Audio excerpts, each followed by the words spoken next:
Hi everyone, Karen from Dogs Love. This is a follow-up video to the one that I just made about what your dog really needs from you. And we were talking about leadership. So this video is sort of going to be about who's really in charge around here. So the first thing that I want to mention is that the dogs don't, I said in the last video, the dogs don't want to be in charge. But what perhaps I didn't make as clear is that the dogs know, because their instinct is to be a leader or to please the leader, the dogs know that their pack won't do very well if they don't have a good leader or if they don't have anyone in charge. So the dogs know that their instinct tells them someone needs to be in charge. So here's the problem. If us humans are not behaving like a leader in the dog's eyes, then the poor dog actually feels obligated to do it because they know someone has to do it. Now, as I said, the dog doesn't want the job, but it knows that someone has to do it. And this is where we see most dog problems come from, where humans, we're not born with dog psychology. It's not our fault that we don't understand the dog psychology. It's something that we can learn about, which is fabulous. It's so powerful. But yeah, in a lot of homes, the dogs actually do kind of think they're in charge.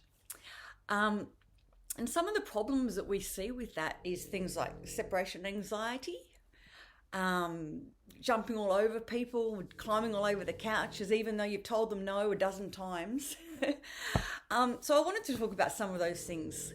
Now, before I go into that, I just want to touch on temperament. So dogs have varying temperaments, same as we humans do. So they'll have temperament axes from fearful to confident. They'll have variations in intelligence.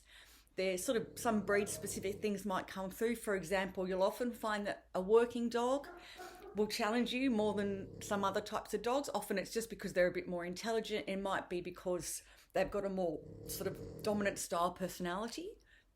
So like humans, again, it's that temperament axis from dominant to submissive. We all somewhere along that scale.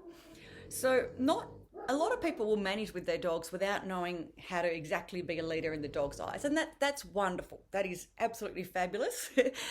And this will be when you've got maybe a human in the home that's got a quite sort of leadership type confidence and self-assuredness about them, which is great. And the dog may respect them as leaders, even though they break all the rules that I teach people.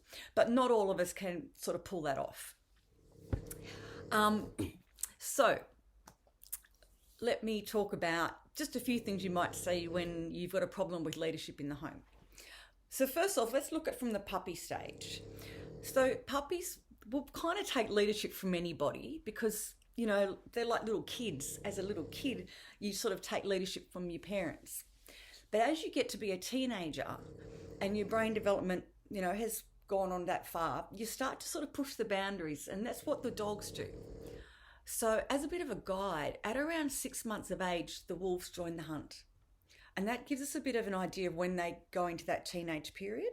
So often people will have the puppy that's, you know, they've been great. My puppy's so good. He's learned all these commands. And then I get a call. The puppy's 7 months old and everything's just gone haywire.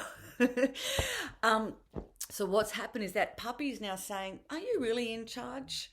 I'm not sure. I'm going to test you out a little bit. And if we don't know how to respond to that and how to behave as a leader in the dog's eyes, the poor dog kind of thinks they've got to take on this responsibility of being, you know, taking care of everybody, being responsible for the property. And some of the things you might see are separation anxiety. So separation anxiety is a wildly misunderstood concept in dog training at the moment, unfortunately.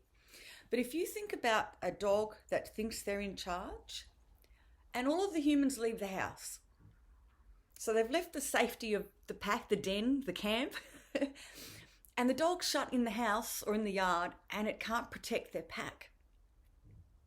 Imagine how panicked you would be if you had a toddler that locked you out of the house, locked you in the house, and the toddler's gone running up towards the main road. You wouldn't sit down and have a biscuit and a cup of tea, just as your dog that thinks they've got to protect you isn't just going to be satisfied by a stuffed Kong or a snuffle mat. That dog is actually panicking because they can't protect you. again, it's something that's solved by making sure that we can show the dog that actually we're in charge, we've got everything under control, you're safe, and I can take care of myself. And that taps into our dog's instincts of being lower down in the pack and not having to worry. Something else that I talk to people a bit about, and look, this isn't one of the key points of the leadership that I teach people, but think about those dogs that climb up onto the top of the couch and look out the window all day. What is that dog doing? That dog is behaving like a leader that's got the responsibility of watching out for potential predators or prey. It's behaving like a leader. We don't really want to encourage that. And especially if we don't want dogs on our furniture anyway, which I do highly recommend. Think about the wolves in the wild. Who seeks height? It's the leaders, because they can see more, they smell more, they can hear more.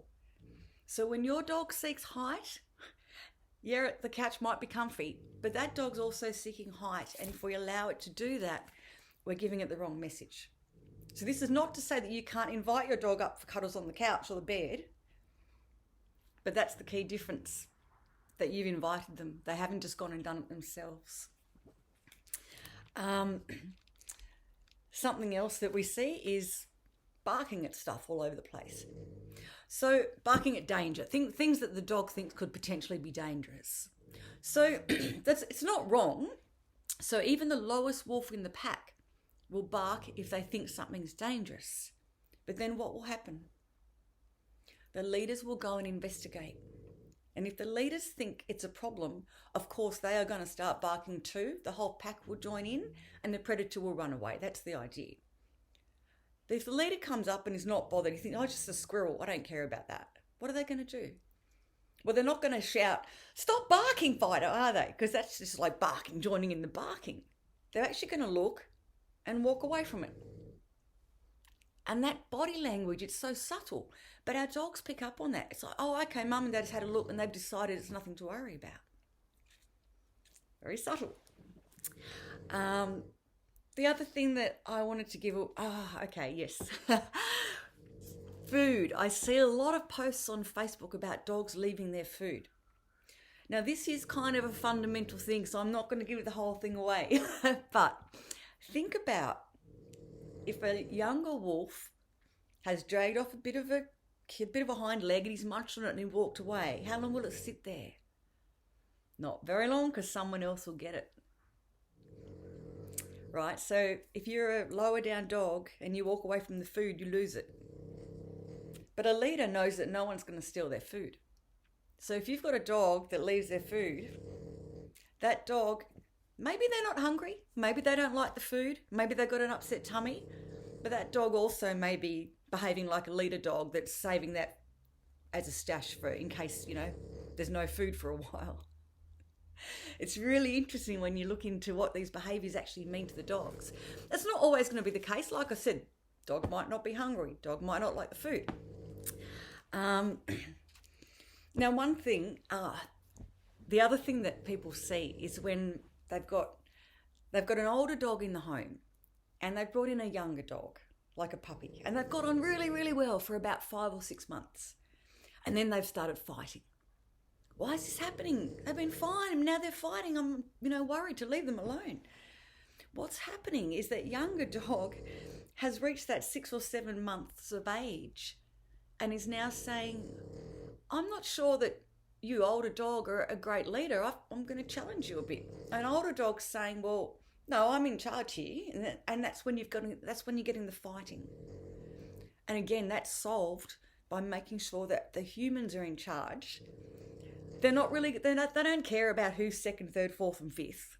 They might have a bit of a scuffle, but doesn't mean anything to them. But the leadership role is so important because the survival of their pack is based on having good leaders. So that's why you'll often see 2 dogs that got along while the younger dog was little, and now that younger dog's become a teenager and started to challenge them. So I hope this all makes sense. One thing that I am going to give away, there's a video on my website anyway. I'm saying these things like, don't let the dogs jump up on the couch and, don't let them be barking and, you might go and check and do all the right things and the dog might still bark. So dogs do need consequences. So one of the best consequences is just a timeout. It's very gentle, it's very kind. It just shows the dog if you continue to jump up on the couch when I showed you I don't want you on the couch, then you're going to end up separated from the family and losing your freedom. Now, the timeout area should be a safe place, and you want to be nice and gentle and calm when you put them in there because you don't want to make it a bad experience for them. They just get this gentle consequence that, oh, okay, you haven't didn't respect your wishes, so now I'm getting separated. And I highly recommend that over any sort of shouting or yelling or telling them no or smacking them, because all of those things undermine our leadership. They sort of get in the way of this trust relationship we should have with our dogs. We really want our dogs to know that we're never going to hurt them or scare them. The same with our kids. There is videos on my website about how to do timeout and how to help your dog learn to tolerate timeout. I think that's all that I wanted to discuss with you. Look, I hope that shed a bit of light on things. And as usual, happy to chat to people, love to help people, and ping me if you have any questions.